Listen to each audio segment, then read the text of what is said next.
Let's start in the middle. May 11th, 2011 to be exact. On this day, I took a fistful of Klonopin, went into my closet, and hanged myself with my favorite belt. When my mom found me, sometime later I was blue. She cut me down and attempted to perform CPR, to which I remained unresponsive. In her shock and horror, some intuitive push sent her screaming out into the street, at which exact moment a police officer happened to be driving by. In an instant, he was in the house, up the stairs, defibrillator in hand, and I was jolted back to life. I was then rushed to the hospital where my body was brought below temperature to prevent my brain from swelling. The Red Cross on standby, prepared to take my organs for donation. However, after 4 days in a medically induced coma, I was stabilized, and I spent a few more days in the psychiatric unit before being discharged to go home. A few days later, when I inevitably found myself seated across from a new therapist, I felt stuck. Surviving this suicide attempt did not signify for me some beautiful, grateful epiphany. In fact, quite the opposite. I felt like a failure. I felt angry, and I felt trapped. But somewhere in me, something was stirring. Somewhere in a far and distant and deeply buried reach of my psyche, I was beginning to enter the subtle, incipient stages of accepting that my life sentence might be a lot longer than I had anticipated. From about age 15, I was as certain I would die by suicide as I am that the sky is blue. The years prior to my hanging were marked by a series of revolving door hospitalizations, medication trial and error, doctors, therapists, and suicide attempts, each one increasing in lethality. But no attempt was like this. This time was different. This time I should have died. This time I was dead, and on top of simply surviving, I came out unscathed. Save for some retrograde amnesia, a necklace of bruises, and a scar on my lower lip, I sustained no real damage. In my 18-year-old misery, this bordered on obnoxious. I figured at least if I had lost major cognitive functioning, being stuck on Earth would have been tolerable.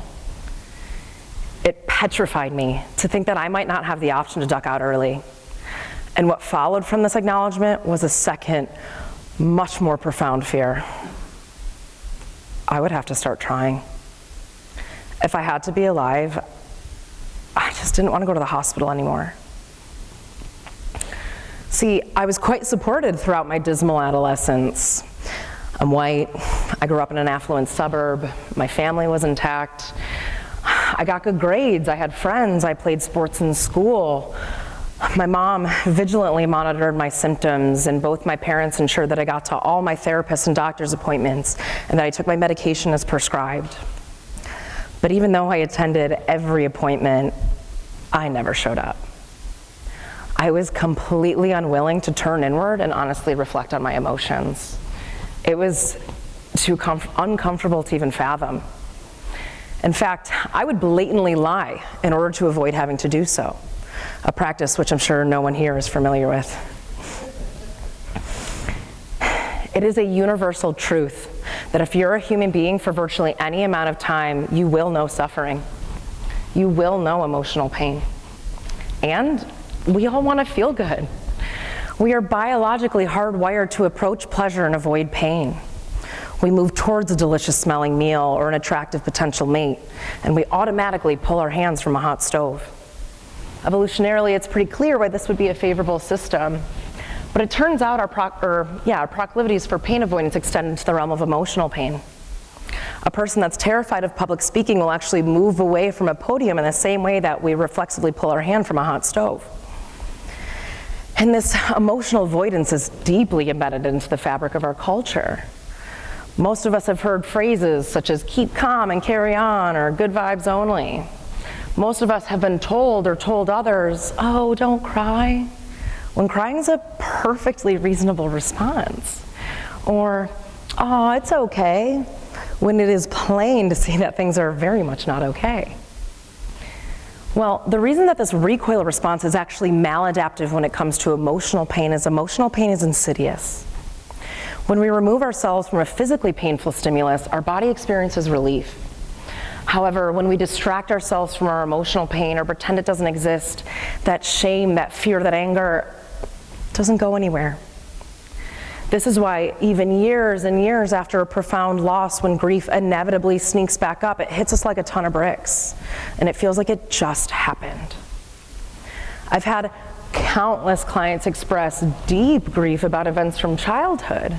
The wounds, despite being decades old, are still raw because they've never afforded themselves the time and space to address them. And unfortunately, while we walk around with these open emotional wounds, they get infected. They begin to hurt more, but it's almost like they're right in the middle of our back, like we can't see them and we can't reach them, and they begin to ooze and pus. Forgive the gross metaphor, I just really want to make sure this sticks. And as they fester, they begin to weep. They weep onto our goals, our dreams, our relationships. We engage in patterns of behavior that keep us from growth, from new experiences, from developing deeper, more satisfying relationships with ourselves and with others. The way we see and interact with the world is profoundly altered, and we say, it's just the way I am. Well, it's literally only because I felt like I had no way out that I was forced to try a new approach. To use a cliche, I started getting comfortable with being uncomfortable, but uncomfortable in a new way, because clearly I hadn't been too cozy before.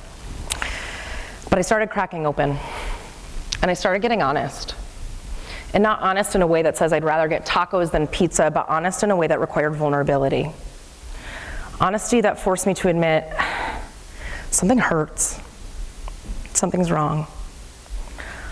Honesty that forced me to admit I need help. I was still attending every therapy appointment, but now I was actually arriving.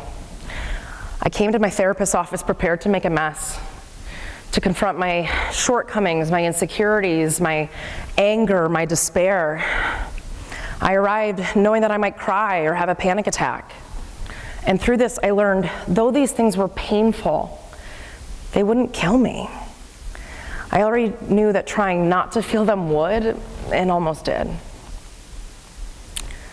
At the time, I was studying psychology in undergrad, and I learned the term alexithymia in one of my classes.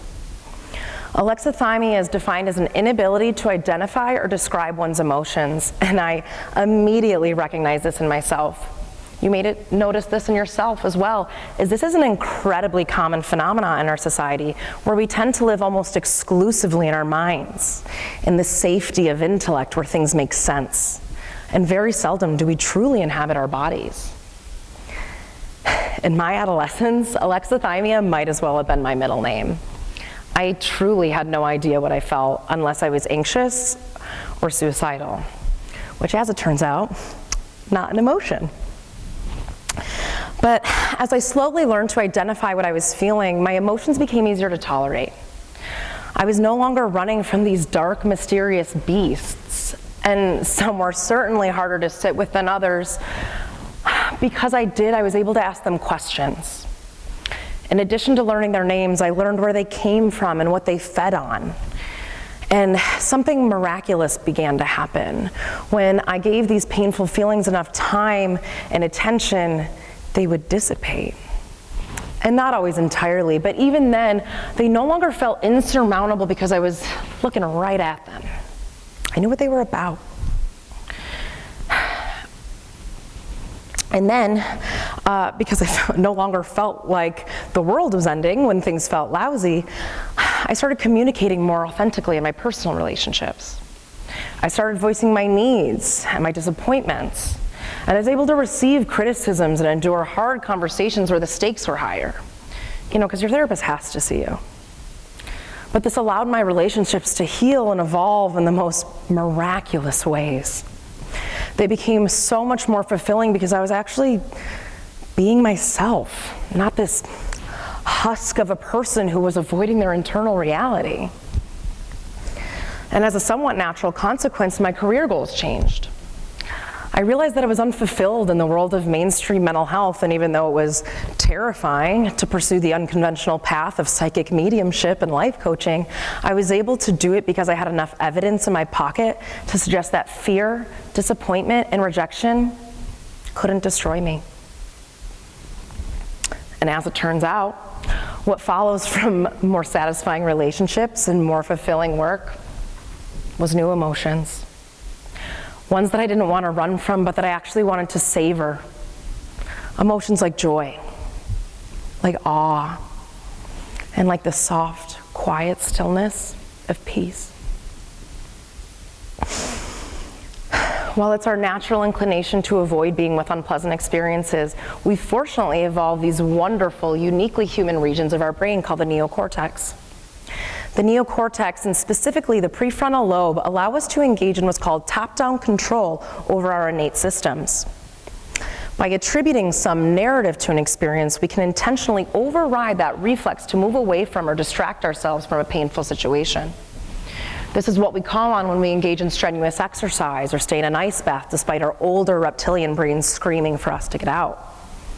Because we know that there's a positive export for our health, we're able to override that urge to quit.